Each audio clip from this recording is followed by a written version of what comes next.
Ayaw pa umalis ni Kana dahil gusto niya bembangin si Enrica. Di na pumalag si Enrica at nabombahan sila. Ang kwento ay tungkol kina Enrica at Rina. Nagpasya si Rina na iwan si Enrica dahil sa pagiging manhid nito at sa huli naghiwalay sila.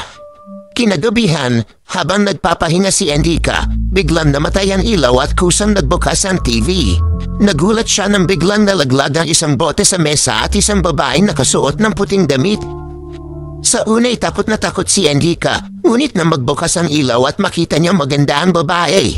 Nawala ang kanyang kaba. Patuloy siyang tinitigan ng babae, ngunit nang sabihin niyang hindi ito nakabra, napahiya ito. Galit ang babae kay Enrica dahil sa hindi pagbibigay nito ng halaga sa damdamin ni Rina. Ipinaliwanag ng babae na minamatsa din niya sina Enrica at Rina mula simula. Laking gulat ni Enrica nang malaman ito, lalo na't nakita rin pala ng babaeng multo na ito ang jagjugan nila ni Rina. Sinulyapan ni Enrica ang dibdib ng multo o kaya sinampal niya ito dahilan para mawala ng malay. Nagising si Enrica na may pasa sa pisngi mula sa sampal ng multo. Tinanong siya ng kaibigang si Kanan tungkol dito at kinuhanan pa siya ng larawan. Laking gulat nila nang makita sa larawan ng aninong itim. Bumili ng insenso si Enrica at sinindihan ito sa bahay na agad ikinatuwa ng babae dahil sa bango nito. Kinabukasan, nagtanong si Enrica kay Okuda tungkol sa nakikita niyang multo. Ngunit tila ayaw nito magsabi ng kahit ano. Pag-uwi, nakita niyang sinusunog ng babae ang lahat ng insenso. Habang natutulog si Enrica sa sofa, sinubukan siyang hawapan ng babae. Nagulat si Enrica at tinanong kung ano ang nais nito. Ipinaliwanag ng babae na hindi siya makalis dahil nakatali pa rin ang kanyang kaluluwa sa mundong ito. Hiniling ng multo na palayasin siya sa anumang paraan na kaya nito. Doon nagsimulang magkwento ang multo. Pinili niya ang lugar na iyon dahil gusto niya ang tanawin na nagbibigay sa kanya ng pakiramdam na konektado pa rin siya sa mundo. Tinanong ni Enrica ang pangalan ng multo, ngunit naalala lamang nito ang unang at huling letra ng kanyang pangalan. Dahil dito, tinawag siya ni Enrica na Ira. Kinabukasan, hiniling ni Enrica kay Ira na patunayan na hindi talaga siya mapalabas ng bahay. Sinubukan niyang lumabas ng pinto, ngunit bumalik din siya sa loob ng silid. Habang natutulog si Enrica, sinubukan ni Ira na hawakan ang kanyang katawan. Nagawa niyang hawakan ang katawan ng tao nang hindi ito tumatagos. Ngayon, hindi na nararamdaman ni Ira ang pag-iisa dahil sa wakas ay nagkaroon siya ng kakayahang makipag-ugnayan sa tao. Isang gabi, sinabi ni Kana na nais niyang dumalaw sa apartment ni Enrica. Pagpasok sa apartment, napansin ni Kana ng kafaibang amoy sa silid, ngunit hindi nakita ni Kanan si Ira. Tanging si Enrica lamang ang napapakita sa kanya. Habang naghihinom, hindi mapakali si Enrica dahil alam niyang may nararamdaman si Ira para sa kanya. Upang hindi magselo si Ira, hiniling ni Enrica kay Kana na umuwi na.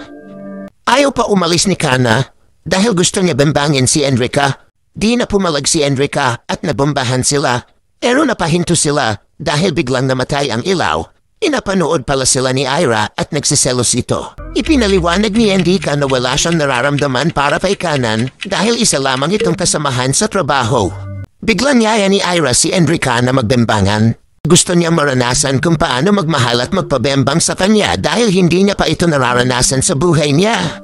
Matapos sabihin ito, lumapit si Ira kay Enrica upang halikan siya. Ngunit pinigilan siya ni Enrica. Nagawa ni Enrica na hawakan si Ira kahit isa siyang multo. Kinabukasan, binalaan niya si Enrica na may napakadelikadong multo sa silid na iyon. Iminungkahi ni Kana na ang kanyang tiyahin ay isang paranormal. Maharing tumulong ito sa problema nila. Habang iniisip ni Enrica ang sitwasyon, hinaplos niya ang buhok ni Ira. Natanong niya sa sarili kung paano ang kanyang buhay kung tuluyang mawala si Ira. Ganon din ang nararamdaman ni Ira. Sa kabila ng pagiging multo, naramdaman niyang tunay siyang buhay sa mga sandaling iyon. Labis na na-curious si Enrica tungkol sa dahilan kung bakit namatay si Ira at nanatiling naghihintay sa apartment. Isang babaeng nagngangalang Misaki ang nagbigay ng paliwanag. Ang espiritong naninirahan sa kwarto ni Enrica ay isang kaluluwang natatali sa mundo. Binalaan din niya si Enrica na huwag direktang makipag-ugnayan sa espiritu dahil maaari ito makapahamak sa kanyang buhay.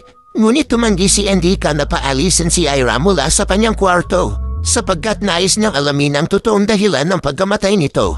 Habang naghihintay si Ira sa pag-uwi ni Enrica, nagulat siya nang pumasok ang paranormal sa kwarto at ikinandado ang pinto. Sinubukan niya makipag-usap kay Ira. Ipinaliwanag din niya na ang patuloy na presensya ni Ira sa paligid ni Enrica ay maaaring magdulot ng panganib dahil maaaring madamay si Enrica at sumapit ang parehong kapalaran. Ipinakita ni Ira kay Misaki ang direksyon ng pintuan na magpapalaya sa kanya mula sa kwarto. Sina Enrica at Kanan ay naghihintay sa labas. Makalipas ang ilang sandali, lumabas si Misaki at sinabing tapos na ang lahat. Agad na hinanap ni Enrica si Ira at nakita niya ito sa dulo ng balkon na laking ginhawa niya nang malamang walang masamang ginawa si Misaki kay Ira. Humingi siya ng paumanhin kung ang kanyang presensya ay nafagambala sa buhay ni Enrica. Ipinaliwanag niya na nais lamang niyang maunawaan ang kwento ni Ira, kaya humingi siya ng tulong kay Misaki upang mas maunawaan pa ang espiritu. Nagtangka si Ira na humiling ng isang bagay ni nais niyang maging kasintahan ni Enrica. Nagpasya si Enrica na magbakasyon mula sa trabaho upang maibigay ang hiling ni Ira at mapasaya siya. Binilhan pa niya si Ira ng sapatos mula sa palengke. Kinabukasan, ibinigay ni Enrica ang regalo kay Ira. Lubos ang kasiyahan ni Ira at nabighani siya sa ibinigay na ito. Sinabihan ni Enrica si Ira na tumalon mula sa itaas. Dahil hindi niya kaya makalabas gamit ang pinto, panyanatag ni Enrica si Ira na siya ay handang saluhin ito mula roon. Biglang nakita ni Okuda si Enrica na kasama si Ira. Marahil ito'y dahil sa sapatos na ibinigay ni Enrica. Inaya ni Enrica si Ira sa paborito niyang tindahan. Nagbigay ang tagapagsilbi ng 2 inumin. Ibig sabihin, kita talaga si Ira ng mga tao. Dumiretso silang 2 sa sinihan. Sumunod na destinasyon nila ay ang dalampasigan. Ito ang pinakahinihintay na lugar ni Ira. Nagpasalamat siya kay Enrica sa kanyang kabaitan. Nang tanungin niya kung pwede ba silang muling magkita, hindi sumagot si Ira. Nang makatulog si Enrica, nilapitan siya ni Ira na may lungkot sa mukha. Nagpasya si Ira na iwan si Enrica gamit ang mahiwagang pintuan na itinuro ni Misaki. Sa huli, ito ang kanyang unang halik at huling halik. Kinabukasan, nagising si Enrica ngunit nakaramdam siya ng pamumulila matapos hindi makita si Ira ng matagal. Hinahanap niya ito kung saan-saan. Nilapitan ni Enrica si Misaki upang magtanong tungkol kay Ira.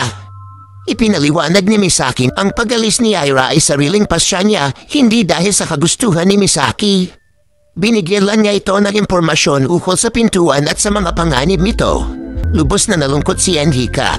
Nagpasya siyang kausapin si Okuda. Si Okuda, na dati ring nakita kung gaano kasaya si Enrica kasama si Ira, ay napilitang ibunyag kung sino talaga si Ira. Kinabukasan, dumalaw si Enrica sa libingan ni Ira at nagsindi ng insenso. Sa bandang huli ay naiyak siya ng taos-puso. Dahil ang mga alaala nila ay napapahirap kalimutan. Pagkaraan ng ilang taon, bumalik si Enrica sa sinihan upang gunitain si Ira. Doon, hindi niya namalayang may isang magandang babaeng maiksi ang buhok na parang kamukha ni Ira. Sa huli, ninitian siya ng babae.